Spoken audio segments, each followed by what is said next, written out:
Today we're going to incorporate multiple different sharpening techniques based on these two chains and some of their irregularities, and get them back to a nice fine cutting chain. You can actually improve upon out of the box sharpness by a good bit. And I'm going to teach you some of these things coming up next. Here's a really quick overview of some files. This is a 7/32 file, a 13/64, which is just a whisper smaller. Both of these are recommended for 3/8 pitch chain. And we've got a 3/16 file, which is recommended for 3/25 pitch chain. And then a 5/16 file, a 5/32 file. And this is for low pro chain / pico chain. So it's a much smaller platform.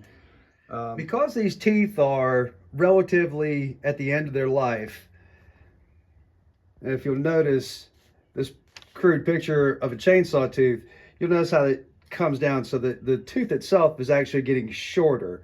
So in order to keep the same radius hook in there, it might be advantageous to step down and use quote unquote the wrong file.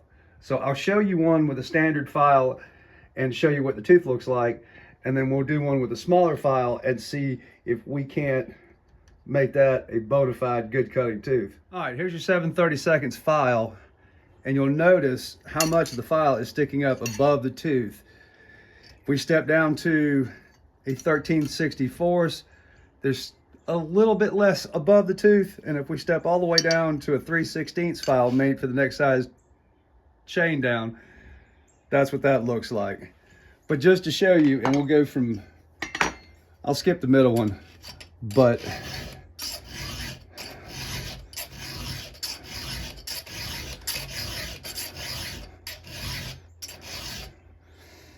okay, I'll do that one and the one right behind it.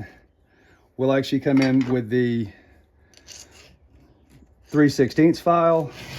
I'm actually going to file down just a little bit.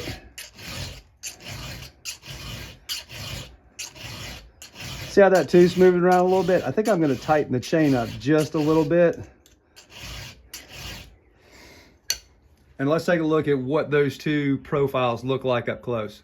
All right, there's our tooth that we filed with the 7/32. And you see how a little bit of radius / hook we have there? All right, and then we look at this one we did with the 3/16. All right. Let me bring you over to the bench real quick. Now, just like, you see how we've got this factory radius in here in the beginning? Look at the witness mark at the end. That gets us closer to what we had. You know, they're nice. This is Oregon EXJ, or EXL is technically. So there's your top reminder for the angle of the tooth. And there's your reminder on the side for what your radius should look like, okay? Right now would be a good time to hit that like button. Don't forget to subscribe. Next thing we want to do is talk about your mechanics. All right, you should hold the file with both hands so that way you've got equal pressure all the way across your tooth. So I'm looking at this and I've got too much of my file sticking up above this. So I'm actually going to make like a downstroke or two to get my file at the proper depth. All right, and I'm looking right over the top of the tooth. And I'm making nice, even, consistent strokes. The biggest mistakes I see when people try and sharpen is if the chain's a little bit on the loose side, that when you start trying to file this, that the tooth moves around. Reach over here, tighten your chain up just a little bit, maybe a little tighter than you'd run it, and that way the tooth is going to be more stable. Look at that, it doesn't move around, it doesn't rock. If you're chasing the tooth around, you're going to get terrible results. There's a great visual about what I'm talking about being consistent. So this is a commercial chain grinder. See how that comes down? So the idea is that you advance it, lock it, grind it, advance it, lock it, grind it. There's where your consistency comes in. See how the machine comes down at the same angle and grinds the same way. The tooth is held in a rigid place. And that's where you're going to get that kind of machine quality and consistency. The tough part is turning yourself into a machine and reshaping metal. Don't get hard on yourself because it is difficult, especially when there's damage. You know, you're actually having to reshape the tooth, you know, top and side. Okay, this tooth has got some damage on it. So if you can see right there in the corner, it's dented. So this must have hit something in the wood. And again, I don't know if you can tell how far above the tooth my file is. I'm back to, this is the other saw. So I'm filing down to get my height good. So this isn't about counting your strokes when it comes to damaged teeth. You're gonna have to file this until that damage is gone. Okay, now we've got the burr off the top of it.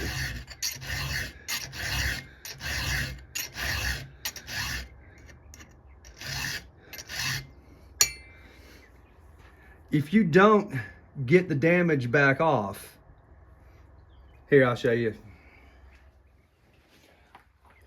When that tooth has some damage on the top of it, and let's say it's just bent down, I'm exaggerating, and then you just file it a little bit, if you're not back to clean metal on the top and clean metal on the side, that's not dented in, as it starts going through the wood's going to start beating on it and dull it. Okay?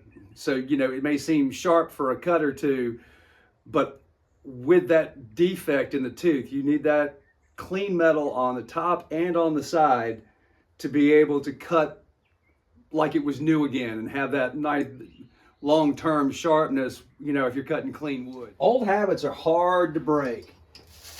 So it may actually take you to video yourself. Just prop your phone up against something and watch and see if you're filing way up in the air or way down like this, or you've got kind of like a swing in your stroke.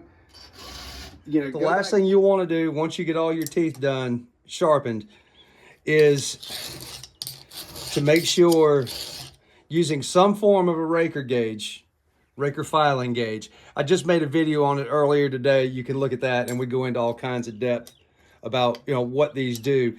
But if you look at that, like I can't even touch that. That's actually below where, there we go. And you'll see how uneven these are when you start to freehand this stuff. That was several swipes where I can't even touch it. There's no shiny spot on the top of that. It's just dirty. The length of both of these teeth are the same thing up here.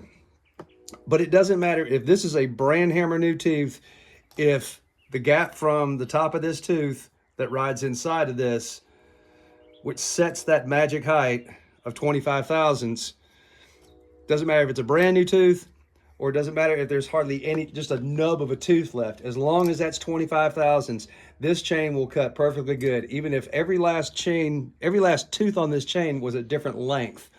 As long as these heights are set, it will cut straight and it will cut well. One last thing, I'm not very good left-handed. I'm very right-hand dominant. So in order for me, you know, normally I would stand over the saw like this and I'd file like that. I don't get good results like that. So I switch around and now I've got the file in my right hand. And now I'm comfortable as a righty again, filing that tooth, and I get the same results on this side as I do this side. And that's one of the things that's going to dictate if you cut straight. Here's a visual about keeping your file height correct. So if the file is too high above the tooth, you'll get that type of an angle. Whereas you lower the file into the tooth, you get a more factory look of how your chain, and you know, this is kind of crude right here, but you see, if that file is half above, if you got a big file in there, you'll end up with something that looks like this, you know, this swept back tooth. There's nothing that this is going to cut. You've got to have some kind of angle like this where it's going to shear just like it was when it was new. Should probably make a video at the wood lot and just showing that if one side, so you've got left and right cutters, and you know, they're just one right after the other doing the same thing. If because you're right-handed, one side cutters aren't as good as the other side of the cutters, it is going to cut at an angle like that. It won't cut straight. All that means is if it's cutting this way, the teeth on this side of the bar are doing their job.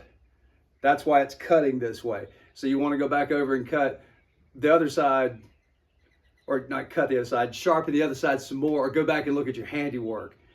Just means you did a really good job on that side where it's cutting, and you need to go back and fix this side. Once you get this true back up, it will cut straight again. I don't know.